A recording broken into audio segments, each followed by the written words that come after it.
নমস্কার। আমাদের সমবেত অনুধ্যানে আমরা স্বামীজি ও রাজা মহারাজের কথা আলোচনা করছিলাম।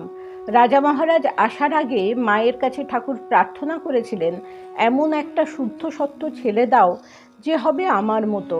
এ কথার অর্থ কি? ত্যাগ, বৈরাগ্য, পবিত্রতা, ঈশ্বর অনুরাগ প্রভৃতি সন্ন্যাসী সুলভ আধ্যাত্মিক গুণাবলিতে ঠাকুরের প্রতিটি সন্ন্যাসী সন্তানই তো ছিলেন শ্রীরামকৃষ্ণের মতো।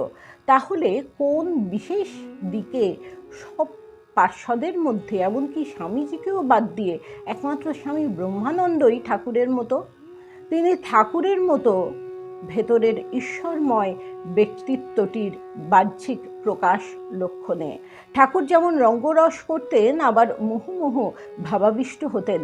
সাধারণ কথা বলতে বলতে সামান্য উদ্দীপনাতেই ভাবাবিষ্ট বা সমাধিস্থ হয়ে পড়তেন। রাজা মহারাজও ছিলেন তাই। তাঁর বালক ভাবও যেন ঠাকুরেরই উত্তরাধিকার। কারণ ঠাকুরের মতো অদ্ভুত বালক ভাব ছিল। কথামৃতে আছে, ঠাকুরের কাছে একটি চ্যাঙারিতে তার প্রিয় জিলিপি রাখা আছে। এমন সময় ঘরে ভক্তদের সঙ্গে একটি ছোট বালক ঢুকেছে। ঠাকুর সঙ্গে সঙ্গে চ্যাঙারিটি কাপড়ের আড়ালে লুকোচ্ছেন, পাছে বাচ্চাটি দিয়ে দেয়। স্বামী তপানন্দ বর্ণনা করেছেন, শ্রী শ্রী মহারাজ যখন মঠে আসতেন তখন মনে হতো আমরা যেন কৈলাস বা বৈকুণ্ঠে আছি। মঠে আনন্দের মেলা, চাঁদের হাট বসে যেত। কত কথা, কত ধ্যান ধারণা সমাধির মধ্যে দিয়ে দিনরাত কেটে যেত। এই বাচ্চাদের সঙ্গে ফষ্টি নষ্টি করছেন, আবার পর মুহূর্তে যেন গম্ভীর হয়ে যেতেন। যে বাবুরাম মহারাজের মতো মানুষও কথা বলা তো দূর, উঁকি মারতেও সাহস পেতেন না। এই হয়তো খুঁটিনাটি বিষয় খোঁজ নিচ্ছেন, আবার তক্ষুনি শরীর সম্পর্কে হুঁশই নেই। এগুলি ঠাকুরের মতো লক্ষণ। শ্রীরামকৃষ্ণ লীলা প্রসঙ্গে আছে, ঠাকুরও মাঝে মাঝে এমন গম্ভীর হয়ে বসে থাকতেন যে তখন তার কাছে যেতে কেউ সাহস পেত না। আর কোনো পার্ষদ বাহ্য লক্ষণে এতটা ঠাকুরের মতো ছিলেন না। মঠ মিশনের সাধু পরম্পরাক্রমে শোনা যায়, শেষকালে মহারাজের চেহারাটাও ঠাকুরের মতো হয়ে গিয়েছিল। তাকে দেখে ঠাকুরের অন্যান্য সন্তানদেরও মনে হতো যেন ঠিক ঠাকুরই।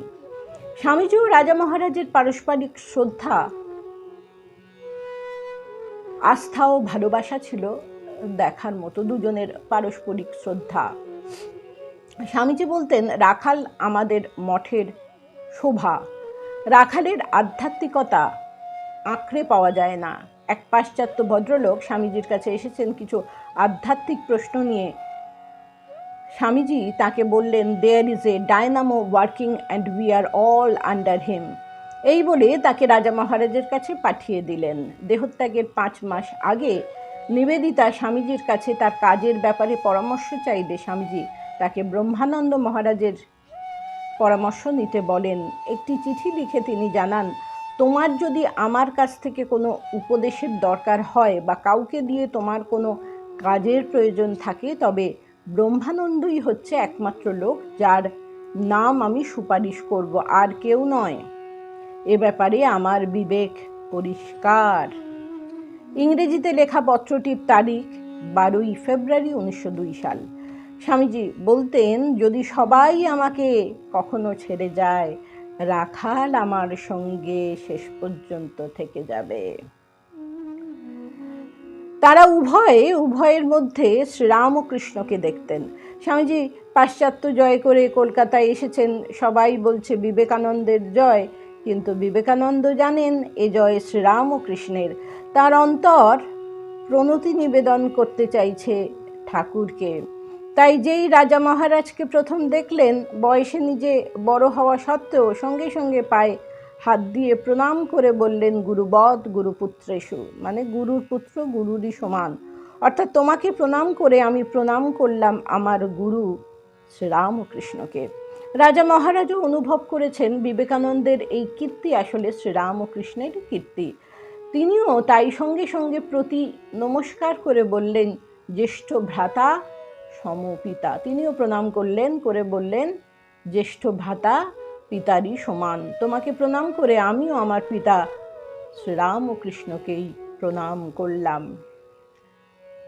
এই রকমই ছিল একে অপরের জন্যে এতটাই শ্রদ্ধা, আস্থা এবং ভালোবাসা।